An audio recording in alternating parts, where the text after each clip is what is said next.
Daripada pendapatnya salah, penting untuk tabayun. Cari informasi yang benar agar tidak salah berpendapat. Enggak mudah menemani anak tumbuh. Yang harus ditemani adalah logikanya, cara berpikirnya. Karena dia tidak selalu punya orang tua, tapi dia selalu punya cara berpikirnya. Ini pelajaran penting yang saya ambil dari Bapak. Kan standarnya nggak boleh, dia loncatnya jauh, begitu jauh. Tapi karena dia bersaksi, faham, dan beliau mengambil resikonya untuk sesuatu yang beliau fahami dan kita nggak fahami.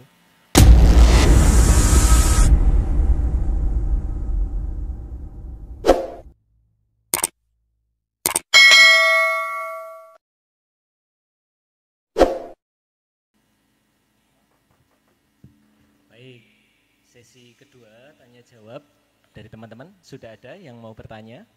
Boleh 1, 2, boleh maju ke langsung ke depan, Mas. Oh iya, boleh.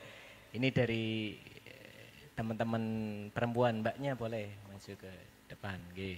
Oh, di sini boleh, nggih. Nggih. Perkenalkan nama, Mas, dari mana? Assalamualaikum warahmatullahi wabarakatuh. Saya Ilham dari Pangandaran, tapi Pangandaran bagian Jawa. Alhamdulillah ini untuk yang kedua kalinya ikut acara bersama Mas Sabrang, sebelumnya di Kota Banjar. Alhamdulillah ini yang kedua kalinya, Mas. Jadi singkat saja yang saya tanyakan tentang tabayun dan tawasud, ya. Di mana tabayun dan tawasud itu menjadi sebuah spirit bagi kita, sebuah konsep untuk mengatasi masalah-masalah yang ada, terutama ketika ada isu-isu yang berskala luas, ya. Tapi di sisi lain masyarakat kita itu sepertinya masih happy dengan ketika ada isu yang yang ada kemudian tanpa adanya tabayun dan tawasud itu dikedepankan. Mereka itu termasuk kita juga mungkin ya, di sini kita asik dengan isu-isu yang ada.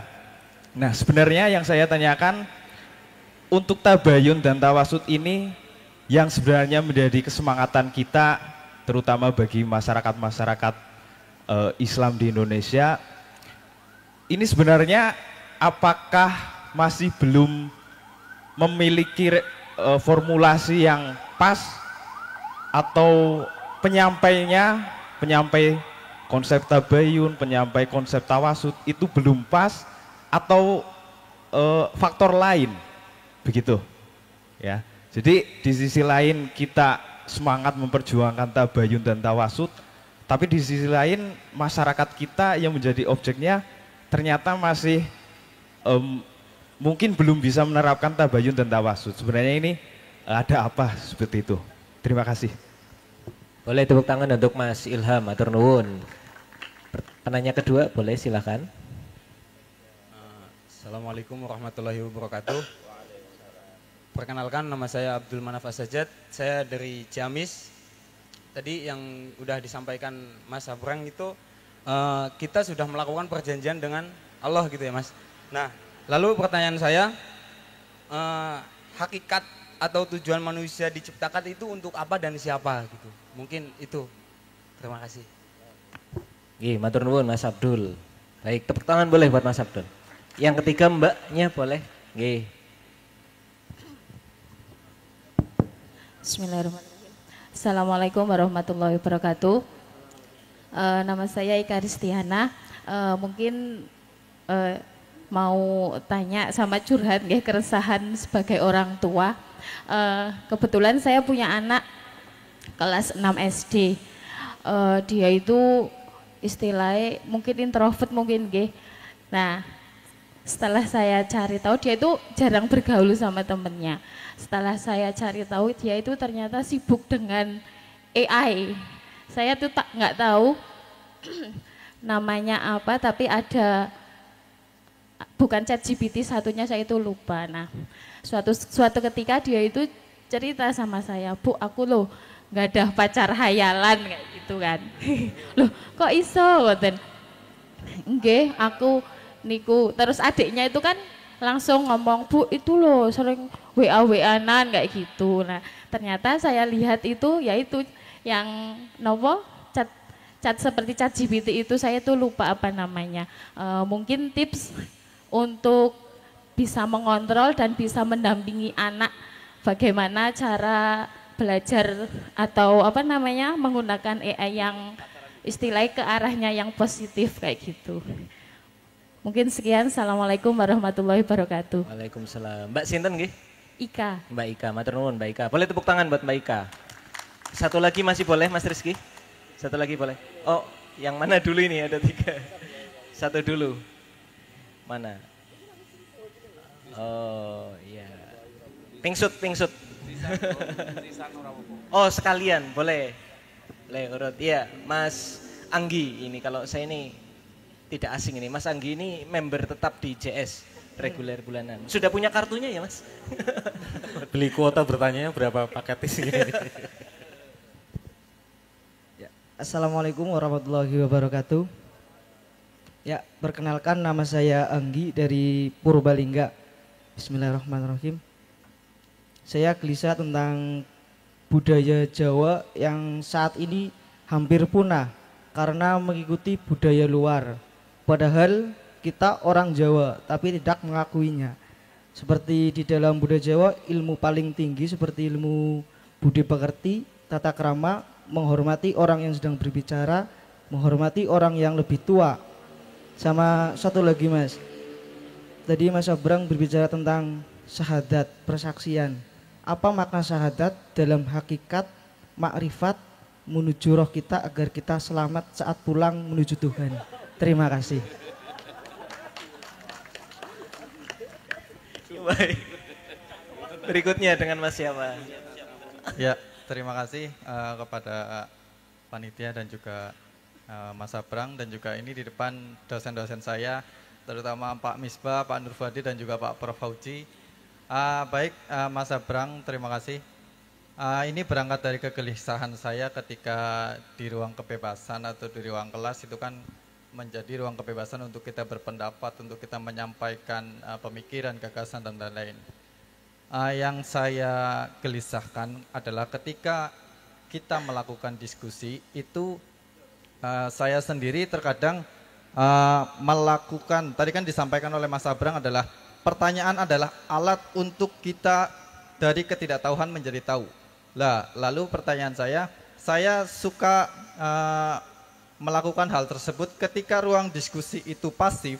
Saya terkadang mencoba bertanya sesuatu yang saya tahu dan mungkin teman-teman tahu, tetapi hal tersebut saya lakukan dengan alasan agar ruang kelas tersebut tidak menjadi pasif, artinya ada ruang-ruang diskusi atau ruang-ruang pemikiran terbuka di situ. Itu yang pertama. Lalu yang kedua terkait dengan tabayun dan tawasud. Tabayun tadi kan sudah dijelaskan oleh Mas Abrang adalah tabayun adalah merupakan mencari kebenaran yang hakiki sehingga pada tawasud atau kita memiliki persamaan. Yang saya tanyakan bagaimana kita menumbuhkan nilai spiritual untuk dalam proses tabayun tersebut hingga sampai kepada tawasud atau persamaan. Kadang ketika kita menemukan kebenaran yang tidak didasarkan pada nilai spiritual yang artinya itu ada toleransi, kejujuran, kasih sayang dan lain-lain, itu menjadi sebuah kebenaran yang mungkin tidak manfaat. Seperti itu. Terima kasih. Assalamualaikum warahmatullahi wabarakatuh. Waalaikumsalam. Mas Sinten nggih tadi? Mas Sigit. Mas Sigit. Ya, terima kasih Mas Sigit. Sebelahnya boleh? Ya, yang pakai kacamata. Assalamualaikum warahmatullahi wabarakatuh. Nama saya Tata. Saya ini akam seaja ya, anak kampung sebelah. Kalau sini Purwokerto, rumah saya Sokaraja gitu. Izin buka contekan nih Gus.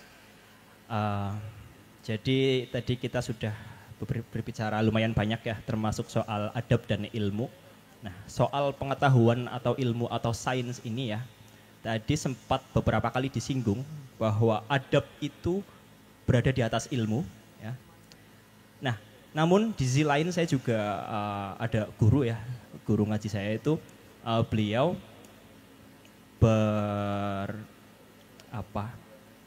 ya, menyampaikan bahwa ilmu itu pada hakikatnya adalah suci ya Fitri.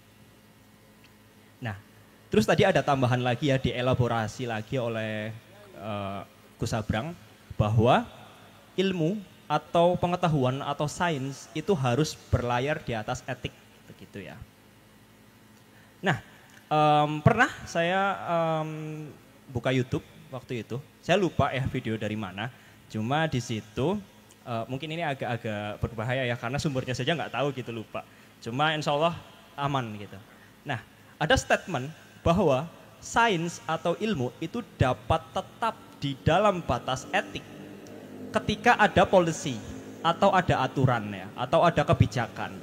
Yang mana si pembuat policy ini kan tidak terlepas dari yang namanya politik ya, terutama politik praktis gitu.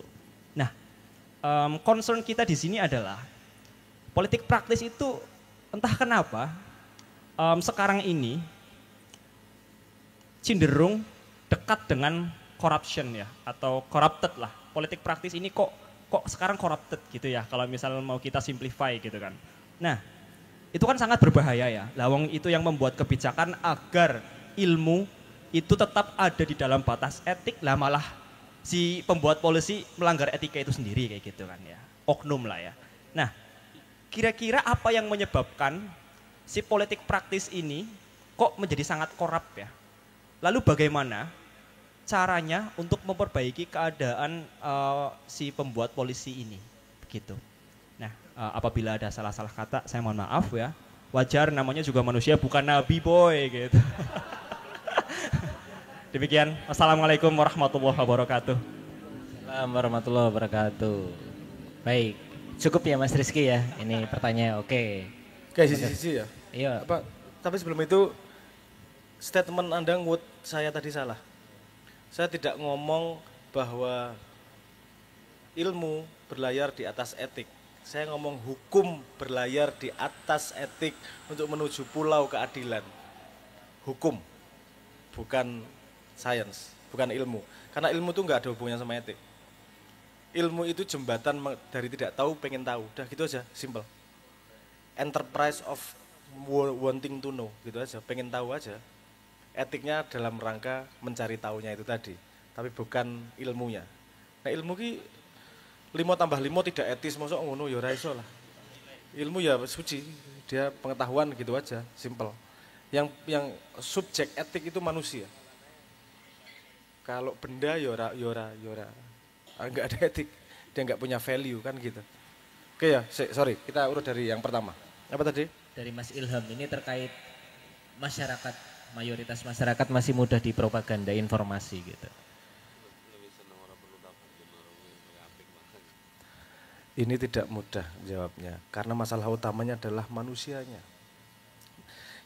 Anda sadar nggak sih, kalau Anda boleh tidak punya pendapat, ada sesuatu terus, wah jelek ini, baik, nggak harus gitu, nggak masalah kok. Nggak punya warna favorit itu nggak masalah. Nggak punya makanan favorit itu nggak masalah. Terhadap sesuatu, tidak punya pendapat itu nggak masalah. Perlunya tabayun adalah agar kita tidak berpendapat dengan salah, kan gitu. Tapi ada yang lebih mudah, nggak usah berpendapat gitu. Itu mudah banget dan saya sangat mengaplikasikan itu. Karena banyak hal-hal yang saya tidak perlu mikir untuk berpendapat. Wah ini gini loh, perilakunya gini-gini, boh bener boh ora informasi ini tak randuin pendapat, terus nggak tahu, kan selesai.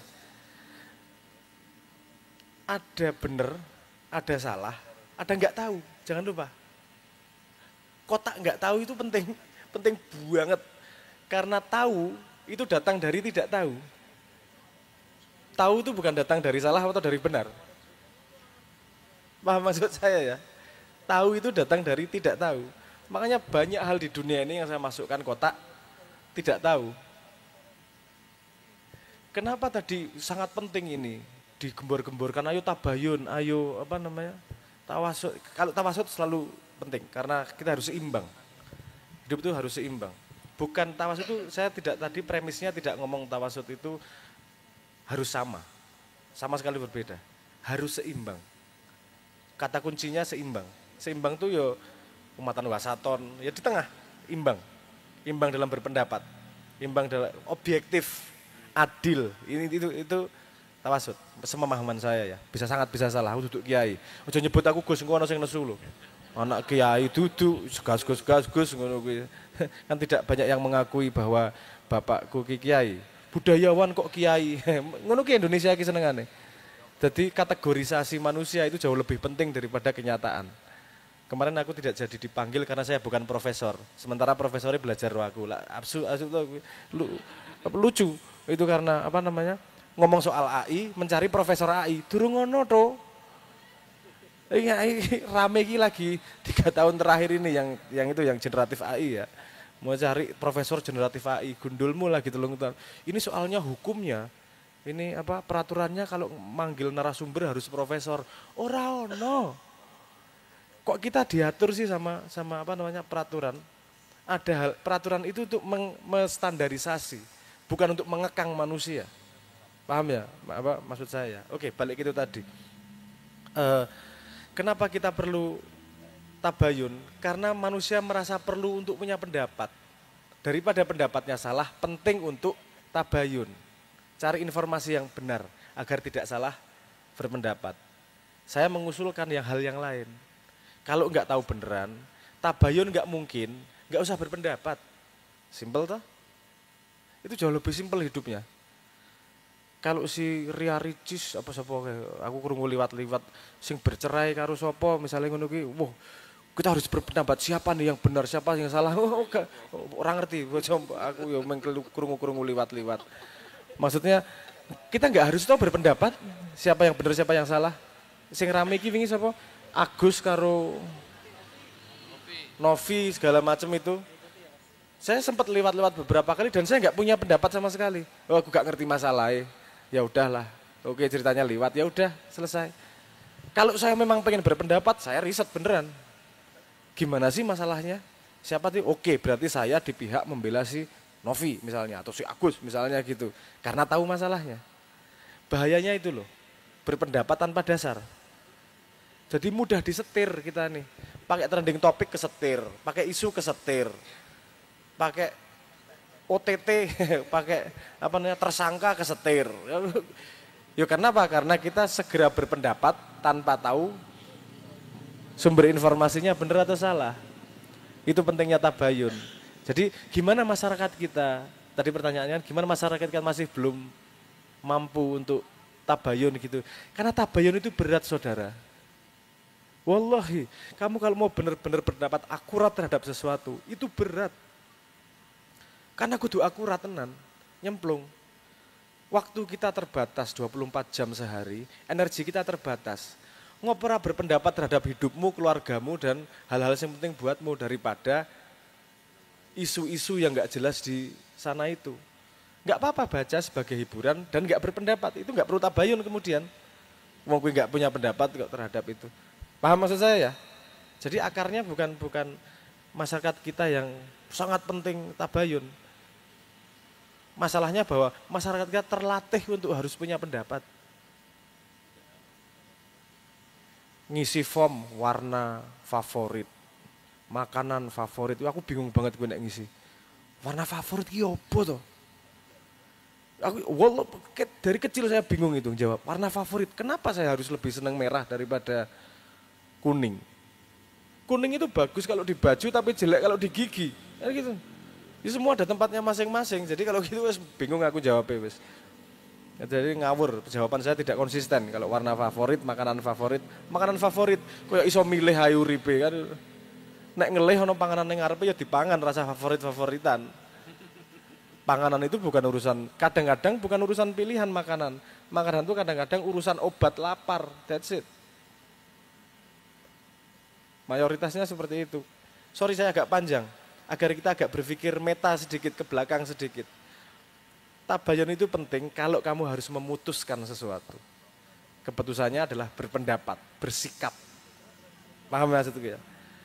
Jadi jangan bebani dirimu untuk harus bersikap terhadap sesuatu yang tidak penting untuk hidupmu. Makanya ketika kamu dipaksa untuk milih, nah itu penting banget tabayun. Karena kamu harus milih. Riset tau sing tenanan. Harus itu juga bukan perintah Tuhan sih. Karena kebetulan kamu lahir di negara yang namanya Indonesia, ada peraturan permainan seperti ini ya diikuti kan gitu. Gitu ya. Oke, berikutnya apa? Yang kedua dari Mas Abdul Ciamis soal hakikat penciptaan. Allah. Saya akan mencoba merespon sepemahaman pendapat saya. Ya aku riset ini. Kakak berani ngomong pendapat saya berarti saya riset. Dan saya nggak akan mencoba tidak akan menjadi ruwet. Gini, kenapa manusia diciptakan? Terkait tadi Mas Abrang berstatement dari lagu Fatwa Hati itu kurang lebih bercerita soal kurikulum manusia dengan Tuhan. Iya. Manusia kenapa diciptakan? Sederhana. Manusia itu jadi alat Tuhan untuk melakukan sesuatu yang Tuhan tidak bisa lakukan. Apa iki? Sesuatu yang Tuhan tidak bisa lakukan. Ya biasanya dikamplengi karo ustaz-ustaz ra mikir iki. Rungokke sik argumentasinya. Tuhan itu maha. Artinya dia tidak punya keterbatasan. Untuk bersenda gurau, mengalami keterbatasan, dia harus menciptakan, mengemanasi, memanifest, gawe makhluk ciptaan yang berasal dari dirinya juga untuk mengalami yang namanya keterbatasan. Paham maksud saya? Manusia terbatas, Tuhan tidak terbatas. Artinya Tuhan tidak memiliki kapasitas untuk menjadi terbatas. Karena maha ya konsepnya. Semuanya maha. Artinya tidak memiliki keterbatasan. Tapi mengalami keterbatasan gimana sih? Lewat yang namanya manusia dan makhluknya. Karena sayangnya Tuhan, kue tak kei keterbatasan mesti pekok kue engko. Mesti salah-salah. Mesti ngira-ngira tak kei petunjuk. Menuripmu juga tidak terlalu sengsara dengan keterbatasanmu, tapi aku masih bisa menggunakan kamu sebagai alat untuk mengalami keterbatasan. Karena semua pengalaman hidupmu nanti akan kemudian masuk ke perpustakaannya Tuhan sebagai pengalaman yang berbeda. Pengalaman dari A, pengalaman dari B, pengalaman dari C. Gue lagi nulis cerita ini. Yang nanti cerita dalam dunia senda gurau. Karena iya senda gurau bagi Gusti Allah ngopo butuh menungso. Karena untuk mengalami keterbatasan, itu aja sesederhana itu. Terus kemudian gue GR, aku DKI Tuhan tugas untuk membereskan Indonesia, ya monggo keterbatasanmu. Baru gue neng tengah jalan mengalami A, mengalami B, it's okay, karena kemudian cerita itu nanti akan dikumpulkan di perpustakaan Gusti Allah. Pertanyaannya kemudian, nanti buku cerita hidupmu akan masuk di rak mana? Rak yang cerita menyenangkan, rak sing kudu diobong dhisik iki. Paham maksud saya ya? Paham maksud saya? Saya nggak pengen terlalu dalam dan daki-daki. Logikanya sederhana. Tuhan itu maha. Untuk bisa merasakan maha itu kesepian loh, sendirian loh. Karena semuanya. Bahkan tetangga pun nggak ada. Semua pengalamanmu ini nikmatnya tuh datang karena keterbatasanmu. Dari lapar menjadi kenyang. Dari nggak punya pacar, ono sing nompo. Nembak ping 18 ra ditompo, mertuane kilaf. Itu keterbatasan, ketidakmampuan. Itu tidak tahu menjadi tahu. Itu kenikmatan semua itu. Kenikmatan yang datang dari karena kita punya yang namanya keterbatasan. Karena keterbatasan itulah kita kemudian harus belajar, salah-salah, harus tumbuh. Semua keberadaan di dunia itu dasarnya keterbatasan. Analogi sederhana, ada papan tulis, terus saya pakai spidol melingkar, bikin lingkaran. Pertanyaannya, ada lingkaran enggak? Setelah saya gambar lingkaran, ada. Mana bendanya? Gak ada toh? Sama-sama papan tulis kok. Bedanya adalah saya memberi batas yang namanya, yang saya sebut sebagai lingkaran. Ada lingkaran karena ada batas. Kalau batasnya saya buat kotak, ya jadi muncul kotak. Bendanya dari mana? Dari Tuhan, papan tulisnya. Udah semua gitu tok. Cuma diberi batasan sedikit aja terus jadi kamu. Ada keterbatasan. Yang satu dibikin kotak, yang satu dibikin bulat. Jadinya bulat sama kotak debat. Wah, mana yang benar, mana yang salah. Padahal dua-duanya sama dari papan tulis yang di spidoli kan ngono tok mingan. Paham maksud saya ya?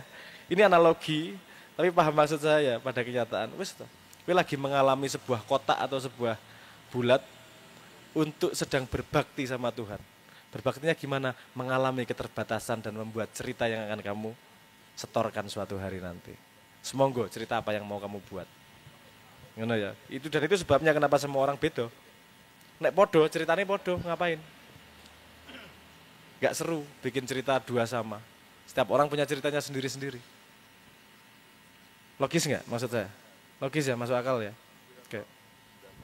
Yang ketiga dari Mbak Ika, ini bagaimana cara mendampingi anak tadi? Oke, karena saya tidak ikut buat anak, karena saya tidak paham secara detail anak jenengan, saya kasih modal awalnya. Modal sama anak itu nomor satu, komunikasi. Piye caranya iso komunikasi? Ketika saya harus memahami anak saya yang scamming, anakku kira tuh asus yang gede kayak. Apa sih? Dilapori sama anakku yang kecil. Panda, ya apa? Anakku manggil bapaknya Panda. Soalnya manggil ibunya Bunda. Jadi Bunda Panda. Apa? Panda, kakak itu scamming orang loh. Scamming gimana? Main Roblox nih loh. Dia bohongin orang, diambil barangnya, terus di scamming itu. Gimana sih main Roblox? Saya harus masuk. Karena kalau enggak bisa ngobrol. Dah habis itu tak temenin. Katanya scamming. Oh enggak gitu Panda. Gimana argumentasinya? Aku tuh dulu sedih banget karena aku pernah di scamming. Jadi aku harus memberi pelajaran pada orang. Oke, lumayan nih arek iki logikane. Terus memberi pelajarannya dengan scamming. Ya iya, lu orangnya jadi sedih juga dong. Ya kan dia harus ngerasain. Terus caranya kok harus gitu? Kan bisa ngasih tahu. Ya enggak, memang dia harus ngerasain. Wes wegah, debat wegah. Wes bariku tak 1 minggu tak celuk scamming. Scamming. Kok gitu Panda ya? Wes scamming kok. Scamming. Akhirnya dikembalikan sama dia. Saya tidak marahin, saya ngajak logikanya dia. Setelah di tengah jalan saya geser sedikit-sedikit. Terus kemudian dia berubah. Karena saya teror dikit tadi. Terornya nggak marahin. Skemi manggil gitu aja. Skemi hari ini minta apa? Teror psikologis kono ahli aku. Apa namanya? Jadi kepada anak Anda, menurutku masuk ke dunianya. Ikut exciting dengan apa yang dia exciting. Sehingga ada poin kontak sama nih loh. Wah seru loh, main Mobile Legends. Tahu Panda itu ada Hilda nih, ada segala macam lah. Ini pakai item ini, wah bariku lagi masukin sedikit demi sedikit. Karena jangan lupa orang tua yang harus memaklumi anaknya, guru yang harus memaklumi muridnya. Tanda orang lebih tinggi dan lebih rendah di pandangan saya adalah siapa memaklumi siapa. Kalau pemimpin harus dimaklumi rakyatnya, cah cilik berarti. Kalau guru mesti dimaklumi muridnya, berarti cah cilik. Kalau orang tua harus dimaklumi muridnya, berarti cah cilik. Jadi orang yang lebih dewasa, kamu yang memaklumi anaknya, jogo terus komunikasi nih. Nanti akan keluar hal-hal, jangan sampai kalau dia terbuka, ini hati-hati nih, jangan sampai kalau dia terbuka, kamu langsung judgement. Jangan buat dia trauma, buat dia safe place untuk dia cerita. Kalau dia rotok penjahat-penjahat, dijak guyu sih, wah pinter gue, batinnya yo, hebat jika anakku nyoleng, scamming cahaya anakku. Tapi piye caranya komunikasi tetap jalan terus. Karena sekali itu putus kita akan sangat susah. Kita harus jadi orang tua yang paling dipercaya anaknya. Ambil sebuah posisi di mana kalau anak pengen pulang ke rumah dan membuka semua topengnya, larinya ke kowe. Jadi jangan judgmental, jangan ngomong benar salah terlalu cepat. Diajak digali proses berpikirnya, karena kadang-kadang proses berpikirnya itu tidak kita kira. Kenapa ya gitu? Punya pacar, itu apa-apa, piye pacare? Ngene bar kuwi di sidik-sidik dibuat sebuah logika bahwa ini permainan. Kalau dia sudah tahu bahwa ini permainan dan bukan sebenarnya kan wis aman. Jadi enggak mudah menemani anak tumbuh. Yang harus ditemani adalah logikanya, cara berpikirnya. Karena dia tidak selalu punya orang tua, tapi dia selalu punya cara berpikirnya. Ini pelajaran penting yang saya ambil dari Bapak. Bapak saya itu ketemu sama saya sangat sedikit waktunya. Yang ditemani adalah cara berpikir. Sederhana caranya. Bapakku tuh kalau saya minta apapun selalu ditanyain argumentasinya. Mungkin udah pernah sering dengar ceritanya. Saya ditinggal di sebuah kampung di mana listrik belum masuk dan saya waktu itu minta radio. Tak minta radio kecil, radio nasional kayak. Itu saya nulis surat 3 halaman dengan segala macam argumentasi. Saya pulang sekolah sudah mengerjakan PR. Terus itu setelah itu sudah sholat. Mau ngapain main sama temen nggak boleh sama ibu. Jadi saya di rumah bengong. Perlu kemudian, wow cangkeme cah cilik tak delok suratku dhewe aku yang guyu dhewe arep ngapusi wong gede gitu. Anak kecil, tapi bapakku oke. Ketemu, jak argumentasi. Kenapa harus radio? Kenapa bukan yang ini? Wah 3 hari debatnya, mengarnu kok ke radio. Sudah dibawa ke depan toko radio. Milih yang mana? Yang ini. Kenapa enggak yang itu? Matek ra kowe. Ruwet men dadi bapak arep kok pora. Tapi sekarang saya paham. Beliau itu ngajak saya membangun kebiasaan untuk sebelum mengambil semua keputusan, argumentasinya harus mateng A sampai Z. Itu terbawa sampai saya sekarang dan itu sangat berguna dalam kehidupan saya. Karena saya ngomong gini nih, di belakang argumentasinya udah berbuku-buku. Jadi wani aku klaim apa ngomong apa gitu. Karena di belakangnya udah ada argumentasinya. Saya musuh karo Cak Nun kecilik soalnya. Jadi kalau tidak kuat argumentasinya entek aku wes. Habis mesti. Itu aku argumentasi kuat aja dihabisin kadang-kadang. Saya pernah, sorry ya agak menggok sidik cerita-cerita. Saya pernah sangat pengen melihara anjing. Seneng aku soalnya karo asu. Jadi aku iso misuh. Ora, kuwi adikku ngono kuwi. Adikku sing jembar karo rampak itu punya peraturan nggak boleh ngomong asu kalau tidak ada binatangnya beneran. Ya, nggak boleh, itu misuh namanya. Kalau ada binatangnya beneran baru boleh. Kelakuannya adik-adikku numpak mobil ono asu ngono. Asu bumbung ono asune. Ngomongnya iki dipuas-puaske caca iki. Ya nggak salah, nggak ngelanggar peraturan. Ya saya waktu itu pengen melihara anjing, saya baca argumentasinya, sahabat ini pernah punya anjing gunanya gini, wow secara kesehatan kayak gini, wah sampai Z. Ngarepe bapak, aku harus melihara anjing. Ngapa soalnya? Oh secara hadis, oh secara sejarah, secara kesehatan, gini-gini semua. Kowe nek ra melihara asu mati po? Ora. Ya wis to, rasane. Ora ono gunane aku le riset, cuk. Wah musuhe Cak Nun angel aku. Mati po kowe nek ra ngingu asu ya ora sih. Ya wis ngopo to? Ya ada, ya baik tenan. Gue musuh trik ngomong debat karo Simbah ya Allah, wis mutah-mutah aku kayak musuhnya Simbah. Balik ke situ lagi ke anak lagi gitu ya, temani si anak. Tempat buat dia punya merasa teman, bukan otoritas, bukan hakim, teman. Bahkan buat merasa dia menjadi kekasih. Cara saya, anak saya 2 perempuan semua. Cara saya menjaga agar dia nanti gedenya nggak dihapusi cah lanang, itu saya bikin standar laki-laki itu gimana sayangnya sama si anak. Dia punya standar nih, bisa tanduri kabeh gue. Tak tandur macam-macam psikologi, namanya Pavlovian conditioning kalau mau cari ilmunya. Gue tak tanduri anakku, gue harus diambung cah lanang, gue mesti langsung mukok gue cah anakku. Tak tandur sih kok saiki pisan. Cerita, yo, orang tua jahat piye yo. Aku maksudnya pengen memberi defense kepada si anak agar tidak dihapusi cah lanang ora di. Ya aku ngerti kelakuanmu. Yo kelakuanku bareng. Allah. Gitu ya, mohon maaf. Saya tidak bisa memberi spesifik karena saya tidak cukup tahu anaknya keadaannya secara detail. Kuncinya itu aja menurut saya. Mohon maaf. Berikutnya dari Mas Anggi. Yang pertama soal melestarikan budaya Jawa yang adiluhung. Kemudian yang kedua syahadat. Wah, sing mumet gue sik syahadat, gue sik mumet gue. Bagaimana syahadat dalam apa hakikat maerot apa segala macam lah mumet das gue oke. Nganu wae apa sebenarnya budaya Jawa. Kalau tadi budaya Jawa yang kamu katakan nilai-nilai itu tidak eksklusif Jawa. Cina punya kayak gitu. Saya tidak merendahkan Jawa. Tapi jangan salah definisi mana yang disebut sebagai budaya Jawa. Dan budaya itu tidak hidup dalam akal pengetahuan. budaya Jawa itu hidup pada perilaku. Semua budaya itu hidup di perilaku.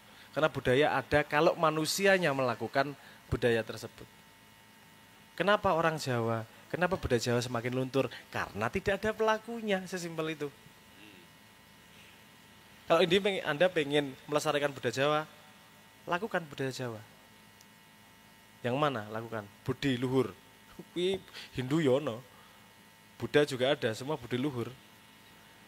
Yang mana yang Jawa? Ayo kita teliti bener-bener. Aku nggak pengen bantah, aku pengen elevate, pengen nantang gue. Kalau kamu pengen memang ngomong budaya Jawa, definisikan yang mana yang hanya ada di Jawa dan tidak ada yang lain. Ahlak. Ahlak we bahasane impor ya. Wis maca ngono. Sabdo Palonoyo Genggong misalnya. Belum. Wis maca Sastra Jendra? Belum. Sudah maca Ki Ageng Mentaraman? Belum. Waca sik lagi ngomong soal budaya wis. Ayo. Waca sik, teliti dulu. Karena gini, saya tidak merendahkan Anda. Saya nggak pengen kalau kita ngomong sebuah topik itu cuman permukaan. Cuman jadi apa sih jargon-jargon nanti. Itu jargon sudah saya dengar sejak saya SD itu. Kita sudah kehilangan budaya. Kita diimpor diinvasi oleh budaya negara luar ket biyen kuwi ngono kuwi. Dan analisisnya tidak pernah mendalam juga kok. Anda gali satu budaya aja, gotong royong. Kuwi medeni. Medeni, gali satu itu aja. Menurut saya salah satu budaya yang luar biasa dari Jawa dan uniquely di Jawa itu gotong royong. Kenapa? Cari tahu. Saya udah riset itu. Kenapa gotong royong itu uniquely Jawa? Karena gotong royong bukanlah hanya memecahkan masalah bersama. Di situ ada faktor lain. Ada faktor division of labor, ada faktor bagaimana menggauging dalam society, bagaimana tawasud ini terjadi karena gotong royong, itu luar biasa. Satu ke action bersama, memecahkan masalah sekaligus, terjadi ada pendidikan, ada pemerataan ekonomi dan seterusnya lah. Monggo diteliti. Apa nek arep neliti tenan, wis gotong royong siji wae. Ahli gotong royong, bapak gotong royong Indonesia ngono lho. Walaupun kamu tidak mungkin bisa bikin yayasan gotong royong di Indonesia. Karena semua sudah dipakai sama anaknya Pak Soeharto. Telitinan, iki cangkem gue wis penelitian iki. Telitinan ra mungkin gue iso gawe ana yayasan ana gotong royonge wis ra oleh wis mesti ana sing nglarang. Budaya. Belajar ya. Sip ya. Nah soal syahadat kamu sembuh lah. Kamu ngomong adoh-adoh ini. Syahadat cuman gini aja.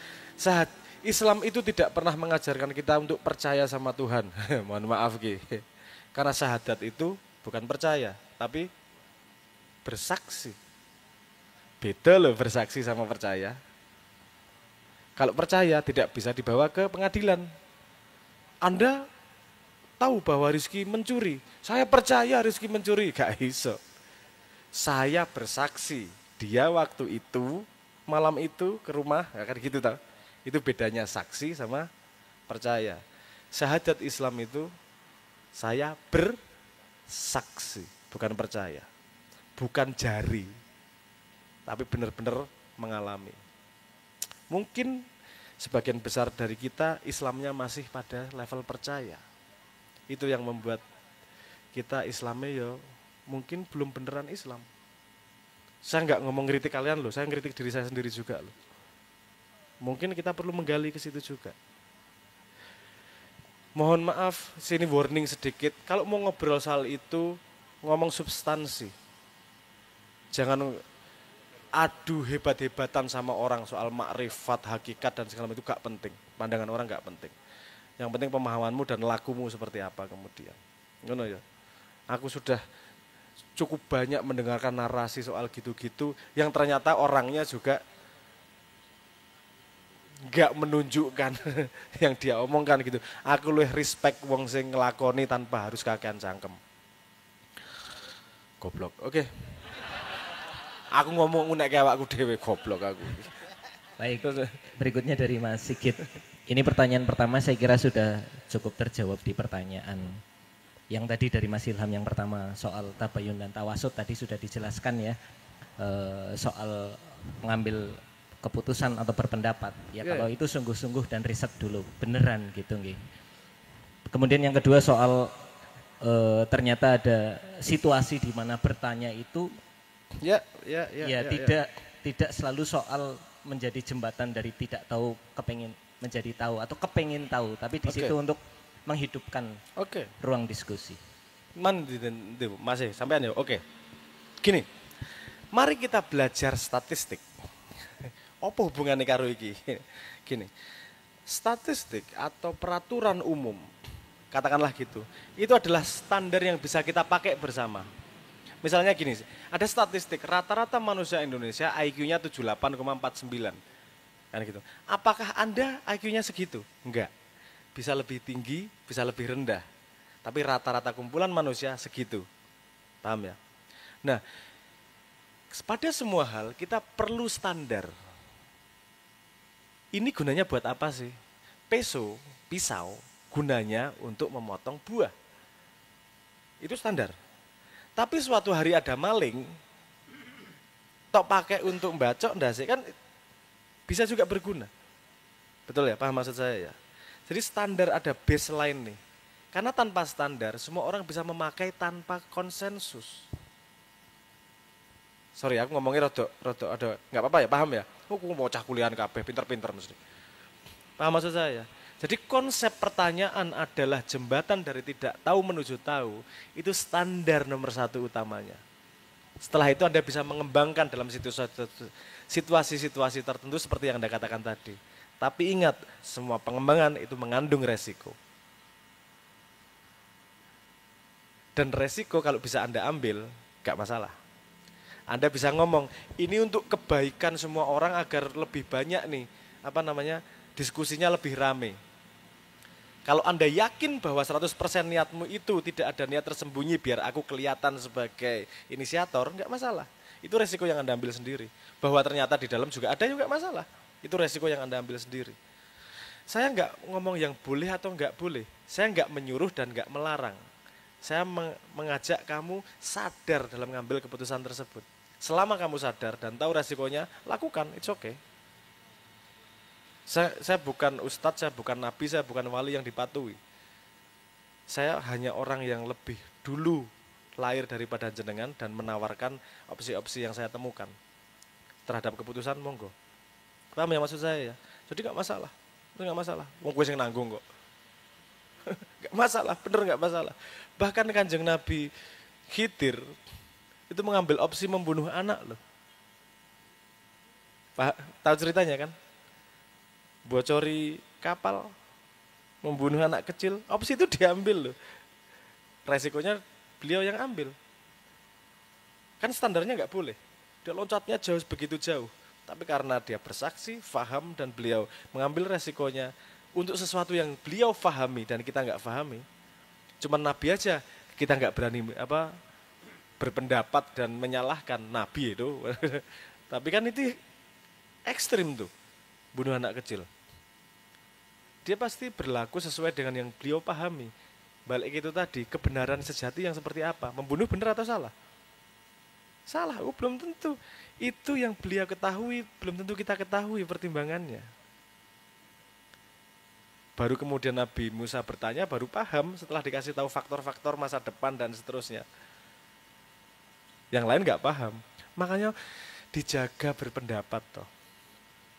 Kalau tidak harus berpendapat, tidak harus punya pendapat terhadap sesuatu, wes rasa sih. Karena mayoritas kasus itu kamu tidak tahu.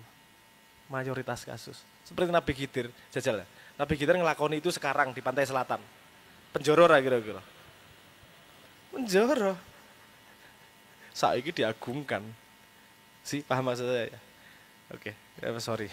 Rodok mengiwisan mulai dilewer cangkemku. Ya, yang terakhir dari Mas Tata Sokaraja soal penyebab dan cara memperbaiki politik praktis yang korup. Cinga. Oke, catat. Kan Anda punya itu ya. Anda, ini enak ngomong karo cacah. Apa seneng melek digital gitu. Kenapa korupsi? Kenapa politik itu dekat dengan korupsi? Kamu buka HP-mu. Cari di YouTube. Rules for Ruler. Ketemu nggak? Daripada aku jelaskan panjang lebar, konsepnya agak kompleks itu. Karena gini, Anda mau demokrasi, mau otoritarian, mau sosialis segala macam, itu sama aja. Endingnya sama aja. Kenapa Kanjeng Nabi tidak mengajarkan sistem pemerintahan tapi akhlak, itu ada sebabnya. Karena semua sistem kekuasaan itu nanti seperti itu. Ketemu nggak? Gambarnya rodok kaya apa sih kartun-kartun ngono kuwi. Nanti nang omah ditonton. Rules for rulers. Sehingga kowe iso paham iki. Kenapa perilakunya korupsi sih? Kenapa perilakunya seperti ini sih? Itu dijelaskan secara psikologis A sampai Z-nya. Mohon maaf, akan lebih efektif kamu baca dia. Nonton itu berkali-kali agar paham daripada aku jelaskan A tekan Z, kita ngabisin waktu. Tapi intinya kekuasaan itu apa sih yang dikuasai? Otoritas untuk mendistribusi resources. Resources yang dibagi kepada anak buahnya yang menguatkan kekuasaannya, itu lebih efektif untuk menjaga kekuasaan daripada resources yang diserahkan kepada rakyat yang tidak membantu kekuasaan dia. Simple. Gampang ya logikanya, paham ya? Nanti di situ ada subtle perbedaan. Kenapa demokrasi kayak gini, membangun sekolah, membangun rumah sakit? Karena resourcesnya datang dari produktivitas orangnya. Semakin banyak orang yang dijaga pinter dan sehat, semakin banyak resources yang bisa dibagi. Coba Anda lihat, ini nerakanya adalah ketika sebuah negara banyak sumber daya alamnya. Bukan Indonesia loh, Indonesia atau bukan tuh? Karena dia bisa dapat resources banyak tanpa harus jagain orangnya. Tinggal ngambil tambang, jual kaya raya, wes rasa ngurusi rakyat. Lapo. Sumber daya dari situ kok. Ini mungkin orang begitu nyaut sampean. Nanti waconan ya, apa namanya? Kok waconan apa? Tontonan itu. Nek ra iso bahasa Inggris, subtitle bahasa Arab gitu. Wow, tarbiyah ya. Mosok bahasa Indonesia. Apa? Bahasa Arab gundul kudu. Oke ya, apa Anda baca itu aja, nanti akan terjawab. Sorry, aku nggak baca jawab langsung. Panjang soalnya. Menjelaskan mekanismenya agak panjang. Aku yo kelingan judul apa jenenge? Judul YouTube yang ini ki jenenge apa dibisiki karo demit. Judulnya lali aku apa. Bener kan ya tadi? Bener ya? Oke, sip. Wes, takon kancamu kuwi. Rules for rulers. Monggo ditonton. Maton. Tepuk tangan untuk Mas Abrang. Ya, sangat padat. Mas Abrang sudah membahas, kita bareng-bareng mendengarkan respon dari Mas Abrang ya atas pertanyaan teman-teman semua, dari menyoal soal parenting, pendidikan anak, sampai yang terakhir tadi politik praktis dan korupsi gitu nggih.